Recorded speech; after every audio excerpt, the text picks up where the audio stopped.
Welcome to Unleash Your Inner Goldilocks, how to get it just right. Thank you so much for joining us for another episode of truly invigorating and exciting conversation. Today, we are going to talk about how to get child development just right. How do we understand the brain stages and its development for a child from their young days to becoming a young adult?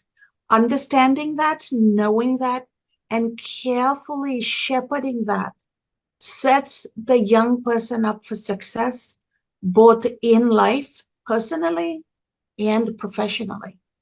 So it's up to each of us, not just the teachers, not just the parents, all of us as a community. Since we are looking at the young people as our future, how do we understand this? How do we invest in it? And how do we collaboratively help young people get to that proper developmental stage through their childhood? And understanding the brain function is key. And to have this conversation with me is somebody I consider a very close friend. We've gotten to know each other, and we absolutely love how we each show up in the world and how we are able to help each other. So please welcome Trish Wilkinson to Unleash Your Inner Goldilocks. Trish, welcome. Hi, I am so excited to talk about what we can do for children's brains. But it's not just kids, it's all of us. So when we as adults engage with kids in this way, what we're going to talk about today, when we do those things, it enhances our brain development and function, because brain development is through about age 25 or so. It depends on the person, obviously, anywhere from 23 to 27, but the average is around 25.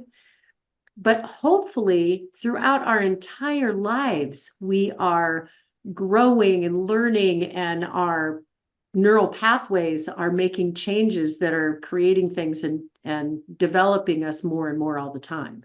And how exciting for kids that we're having this conversation for them to be able to develop optimally, socially, emotionally, academically, and just every one of those Lee adverbs. Absolutely. And Trish, you and I as the executive director of Equip Our Kids, and you as a speaker bureau member, we work very closely to bring in EQ capabilities to young people, right? K through 12, as an organization, Equip Our Kids does. And I want to set the stage up for what EQ is, then we'll jump into your program and the 5 parts to your program and the 3 stages that you created impact through, right?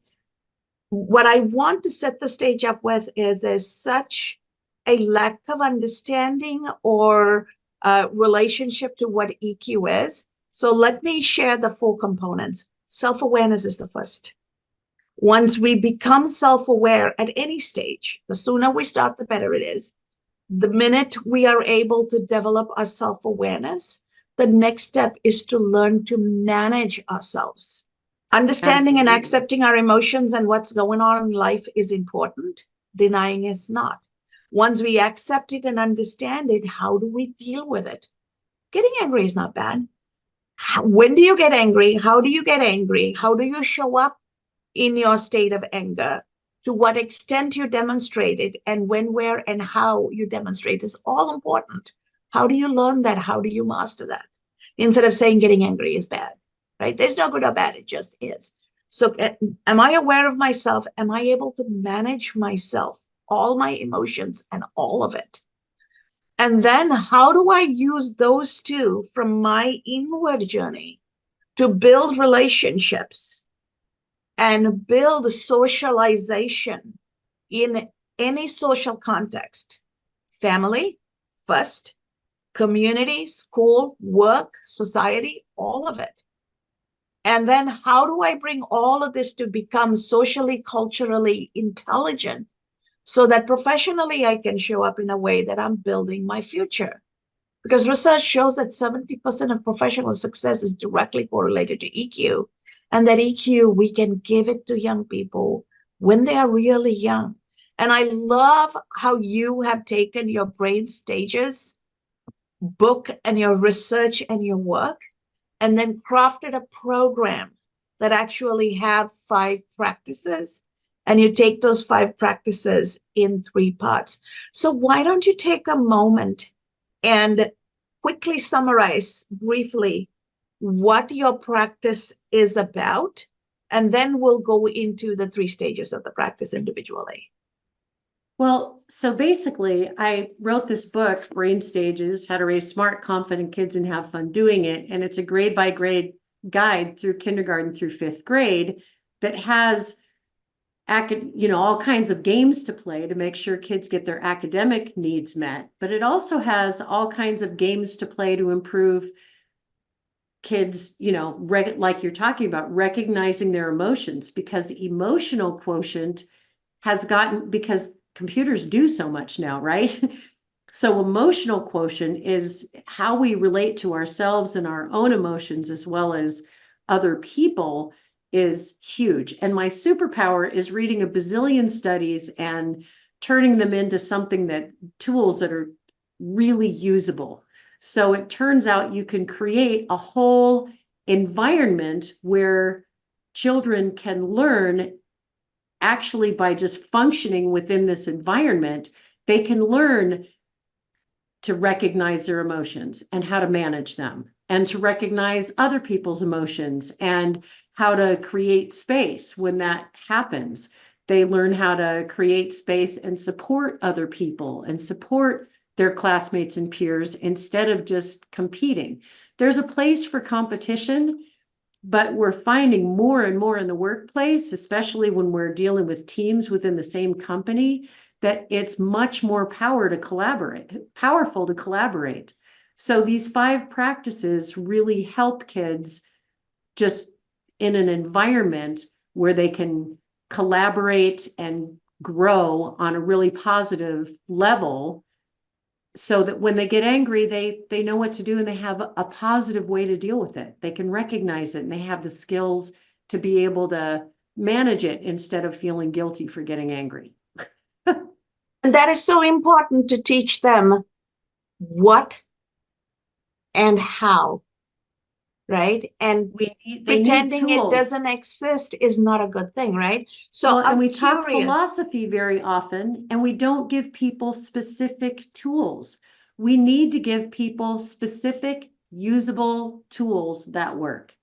And I found that in a lot of organizations, there is the philosophy in, pages and pages and piles, but we need to give kids specific tools that they can use, that they can always fall back on. Because can you imagine a society where kids all have these tools, they grow up to be adults, and it just elevates the entire society. Mhm. Absolutely. So I know you have a program that has 5 practices, but that 5 practices are broken up into 3 stages. So why don't you walk us through, in summary, what that first stage looked like and what are the 3 practices of that first stage? Okay, so the 3 stages are to prepare our brains first before we get into learning, because kids come to school and their brains are asleep. So we just prepare their brains for learning first. The second one is to give their learning purpose. And, because we all do better when we have a purpose for doing something. And the third thing is allowing their brains a simple way to process, because that way it gives whatever they're learning sticking power. So it doesn't take as long. You don't have to repeat whatever you're doing 1,000 times, because when they get that small amount of time to process, I had kids come back to me years later and say, Mrs. Wilkinson, do you remember when we did this and this?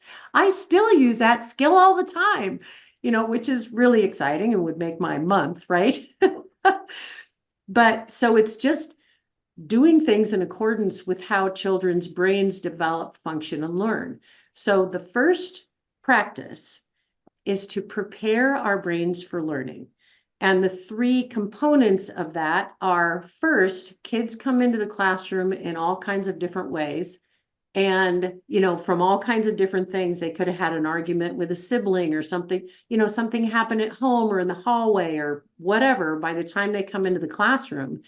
So we play a little 90-second game. And why 90 seconds?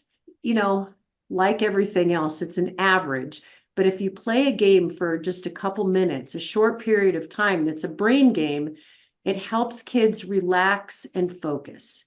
So they come out and and I would say to my kids in my classroom, you know what, whatever happened out there, you're in here now, you're safe. This is a safe place. And we're just going to play a little game, help you relax, and then we're going to get into learning. We have some really fun things to do today.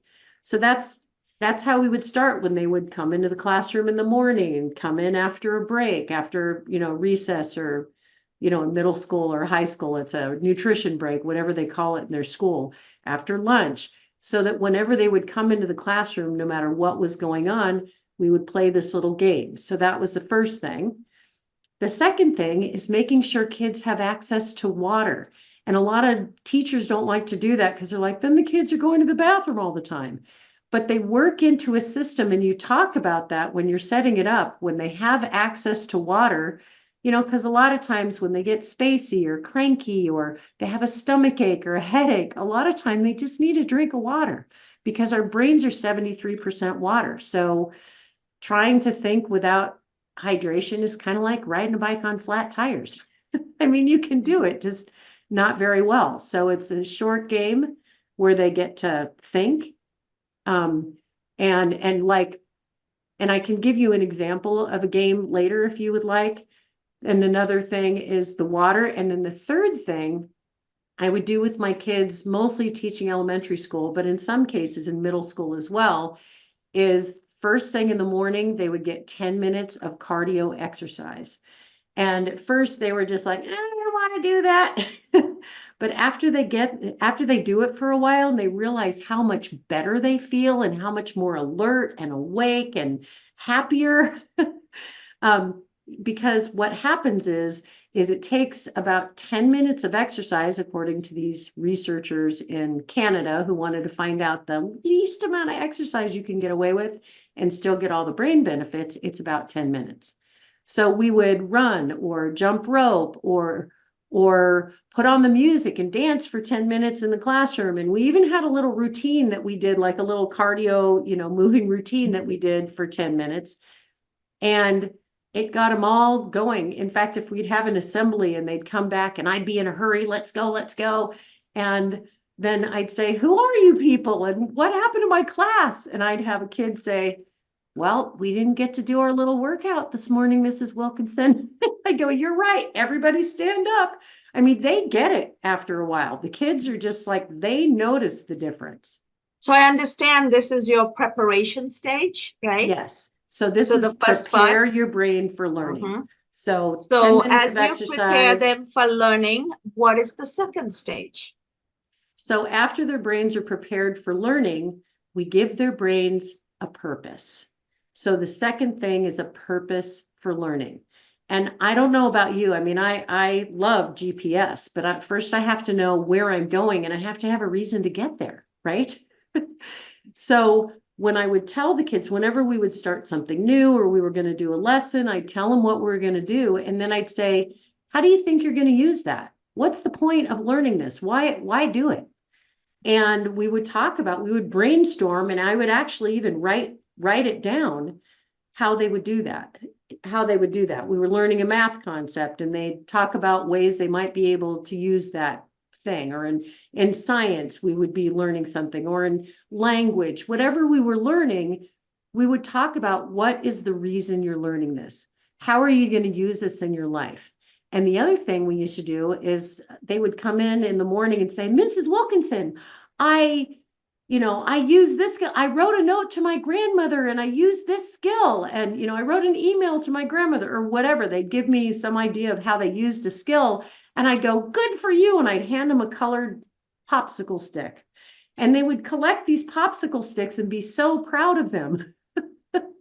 And I know that seems like such a small thing, but it allowed them to track their progress and actually see when they were using, so they weren't just learning in a vacuum because some adults wanted them to learn things. They actually got to take ownership of what they were learning because they had a purpose for learning. So I didn't have to like bug them all the time to pay attention or, you know, any of the things that a lot of times people complain about in the classroom, because they were motivated themselves, because they were learning for themselves, because they had a reason. Beautiful. And I'm loving what you're hearing. I come from Sri Lanka, where we're introduced to Montessori way of learning. That's actually where Everything I is started, is Montessori. experiential, right? So I Yes. was introduced to math as, you know, they broke the class into 4 teams, and you bake chocolate chip cookies, you make sugar cookies, so on and so forth. And you double the recipe, you triple the recipe. And so the cooking was the math. So Yes. math was about eating. We culturally are not afraid of math. Physics was about take us to the playground, and each team got a box, pick up everything you see and make a toy, and now show how sound travels through solids, right? So Yes. everything was play. When you learn through play, learning sticks, learning is fun.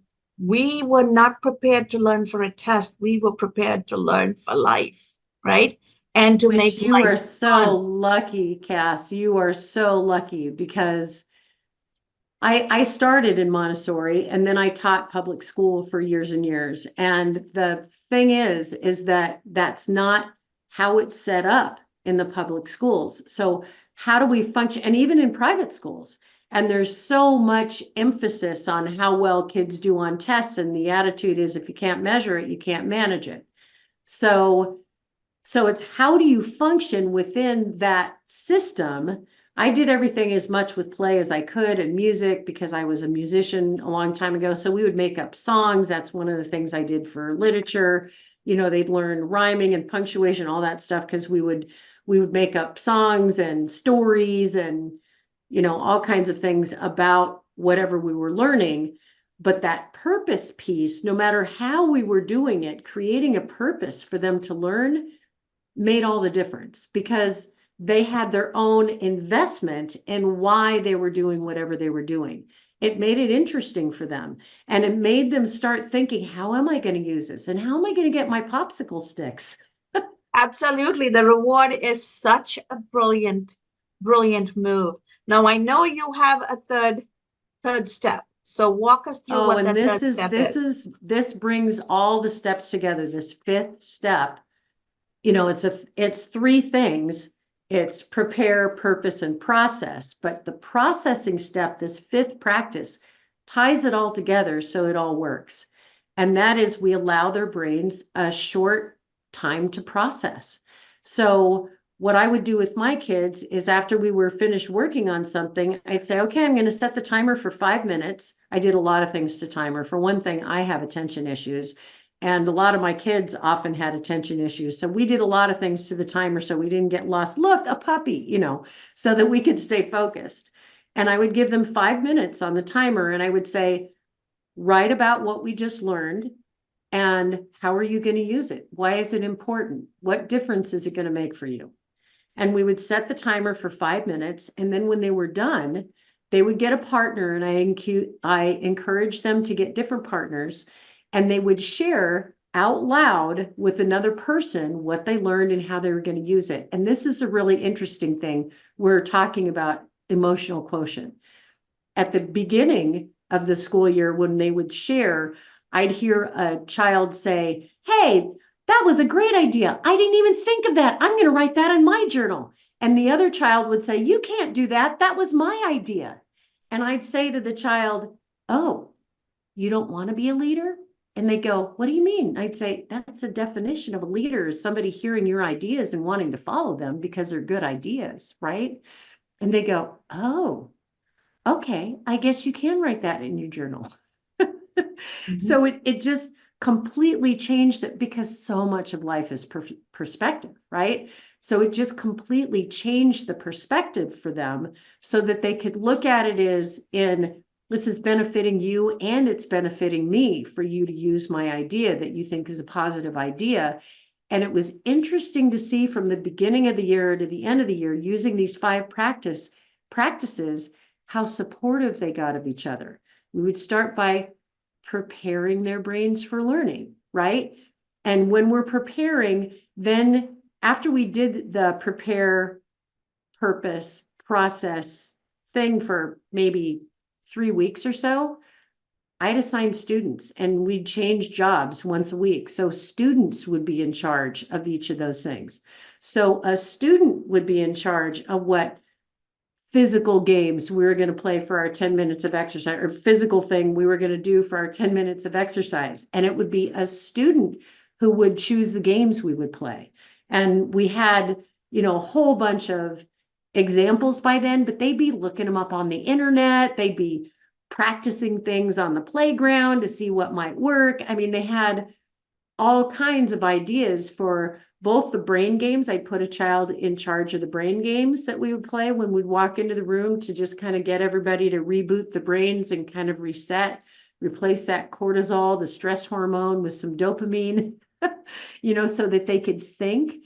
Because if a kid is, really upset, they can't really think. All kinds of studies are showing that anxiety and depression and all these things are making it so kids can't even think. Whereas when they would come in and play this game, it was not only a trigger for them to be able to play a game and relax so they could focus, but it was also like, just a, deep breath, but in not such a formal way. In fact, a lot of teachers now are even working with kids in their breathing. But the thing is as adults, we can do all those things too. We can play little games. We can do breathing exercises. We can do 10 minutes of exercise before we start. We can make sure we get enough water. Preparing brains is preparing brains, whether it's for children or for adults. And the thing is when we do that for kids, sometimes we'll do things for children that we won't necessarily do for ourselves, right? So if we do those things with kids, then it supports us in doing those things better too. I will tell you, before I started doing this, I started doing these things because my own children have issues. And I had to figure out what to do with my own kids, because here I felt like I'm a teacher, I'm doing all this stuff for other people's kids, and I feel like my own are failing. So all this research came out of helping my own children do well, and they're very successful adults now, but getting them there was a little tricky. And just plugging these things into my classroom. And I went from, oh my gosh, I got to go to work today. How am I going to get through this week? To, all right, I get to go to work today and we're going to do this and this and this. I mean, I was visibly excited to the point where a lot of times other teachers were like rolling their eyes and like, what is she doing? Why did, and which is great, because after a while people start saying, what are you doing? And what are you doing that I'm not doing? So now that's why I'm starting to help other schools, other teachers. And that's why I've created these 5 things, because kind of my superpower is getting reading all the tricky science and all that, and then converting it into things we can use, right? Tools we can actually use that make a huge difference. I'm glad you took the conversation there, Trish. So as I bring this to a close, what I want to remind our audience is, remember, Trish's call to action here is to get into classrooms, get into schools, train the teachers to use these 5 practices to then trigger the brain science and let the students and the young people propel their lives to where they're capable of taking. Their God-given gifts are there. We just have to prime it. And so those of you who are listening who have children in the school systems, folks who are teachers, folks who are principals, rally around your community and see if we can bring this as a pilot into a few of your school districts, schools, and let's test it out and modify it to work in your environment for your students. And in for the you. process, yeah. I mean, for the kids and for you, like if you're a teacher or you're a parent or you're an administrator, because it just creates this positive, wonderful environment. And I have a really easy way to track progress to see how it's going. And it'll be really fun to track the progress, because you'll get to see where you're starting and where you're going and how it's progressing from the beginning of the year, and how it's just getting way more positive, to where you're feeling like, how am I going to get through this day, to I get to go to work, or how, my kids going, I don't even want to go to school today. I'm tired. I don't feel well. I have a stomach ache, and they're all anxious. And then they're going to school and they're actually looking forward to going to school. They want to learn. They want to see their classmates because their classmates have learned to be supportive in their environment. They've learned to create a safe environment for each other where they're working together instead of, in competition. And kids who So are how can folks, struggling. get a hold of you and work with you to bring this into their community, their schools? Just go to thebrainstages.com, all one word, thebrainstages.com, and you can schedule an appointment with me. The first appointment is always free anyway, so just schedule it with me at your convenience, and we'll talk about how to work this out and what it looks like. It's actually really simple, not hard at all. I know when things are different, people are just like, well, I don't know, but it's really worth your time to look into this. The worst that can happen is you can talk to me and I can give you some really cool ideas to make things easier. Thank you so much, Trish. This has been an absolute delight. I know we will be back talking about this down the road. So thank you. Thank you for the insight. Thank you for the call to action. And to our audience out there, remember, our brains need to be functional till the end. And we get to make this fun, not just fun for us, but fun for the young people in our lives. Why not? Some of these Why games not? are good for adults. Some of these games are good for meetings. If you're going to have a 2-hour meeting or you have an all-day retreat, you can incorporate some of these because we're all learning. As an organization that is learning and growing and innovating, we all have to have these skills. So look up Trish, talk to her, call her, take advantage of her free consultation and build something magical for you, your family, for your school, your organization. And thanks so much, Dr. Cass. I really appreciate being on talking to your people. Thank you, Trish.